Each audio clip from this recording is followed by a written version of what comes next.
Welcome back to A Moment in History. I'm 𝙎𝙐𝘽𝙎𝘾. In the election of 1976, Americans were looking for a remake from the Watergate scandal and the rough Vietnam years that had dominated national news. So the nation elected a man who was seen initially as a pioneer to lead the country to a new level of prosperity, but would rather end up as one of the most controversial presidents in the nation's history. Under his leadership, the United States was cast into financial chaos, and foreign conflicts would grow seemingly out of control under his watch. He was the 39th President of the United States, Jimmy Carter. Now, Carter was in many ways a prototypical American man in the 20th century. He was from strong Baptist roots and a serviceman in the United States Navy in the 40s and 50s. He married his wife Rosalind during this time as well.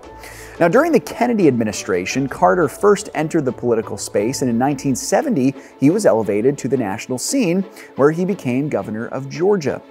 Now, Carter's governorship earned him the clout needed to make a run for the presidency on the Democratic ticket. Now, some may say his brilliance was in his timing, as the nation was disillusioned with the recent Republican administration of Richard Nixon and looking for a change.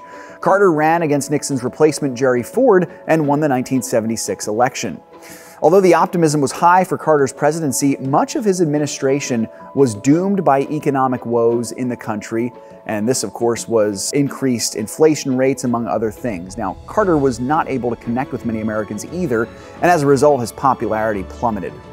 Add on to that, the later portion of his presidency was clouded by increased Cold War tensions with Russia and the very troubling Iranian hostage situation at the turn of the decade of the 70s into the 80s. What happened was some Iranian nationals kidnapped some 50 Americans in the fall of 1979, and the Americans were not set free until early 1981. By then, it was too late for Carter, who lost the 1980 election to the wildly popular Ronald Reagan.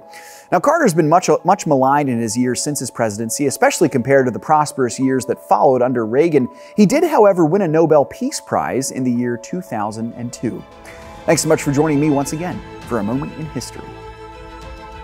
If you enjoyed this video, remember to like and subscribe. And if you want us to cover one of your favorite moments in history, you can tell us in the comments. Now stay tuned for some new content.